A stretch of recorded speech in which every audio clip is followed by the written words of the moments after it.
R. Kelly, multiple federal indictments expected to be filed soon.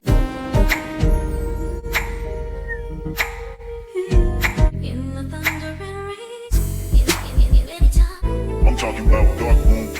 Hey you guys, welcome back to my channel. Before we get into this video about R. Kelly, could you guys please thumbs up? Don't forget to comment down below, and also if you're new, don't forget to smash that subscribe button to take flight with us.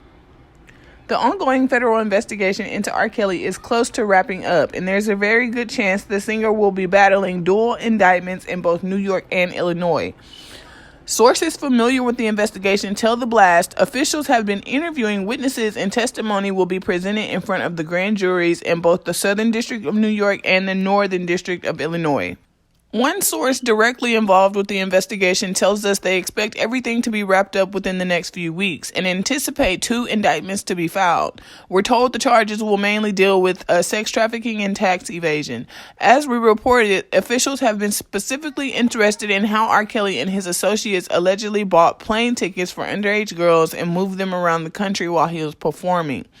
The investigation has been led by officials with ICE Homeland Security Investigations, which is responsible for investigating crimes of human trafficking, sex trafficking, and child exploitation. HSI is the investigative arm of the Department of Homeland Security.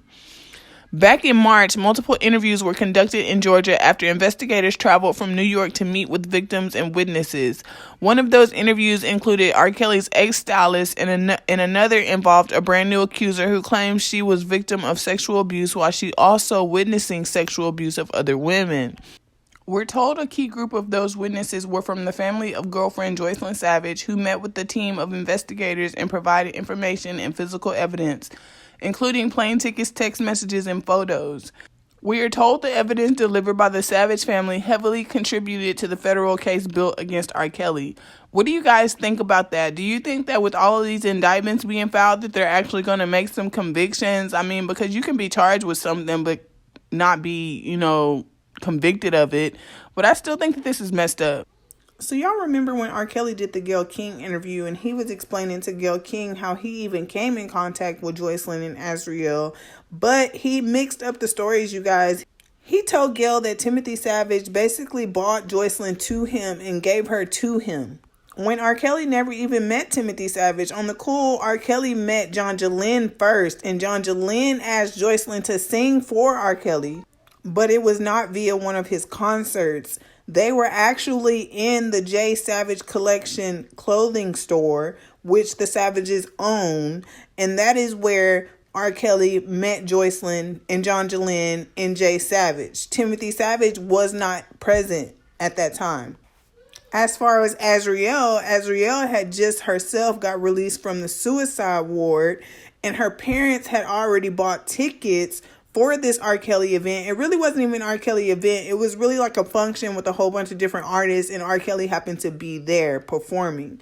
So the parents didn't feel safe leaving Azriel at home because her sister, I, was the one who was initially supposed to go to the concert. However, she had to go to work at the last minute. Mr. and Mrs. Clary didn't feel safe leaving her at home one day after she had just got out of the suicide ward, so they decided to take her along to the concert. And then that's how she got on stage and was able to meet with R. Kelly, and then that's how everything got started with Azriel.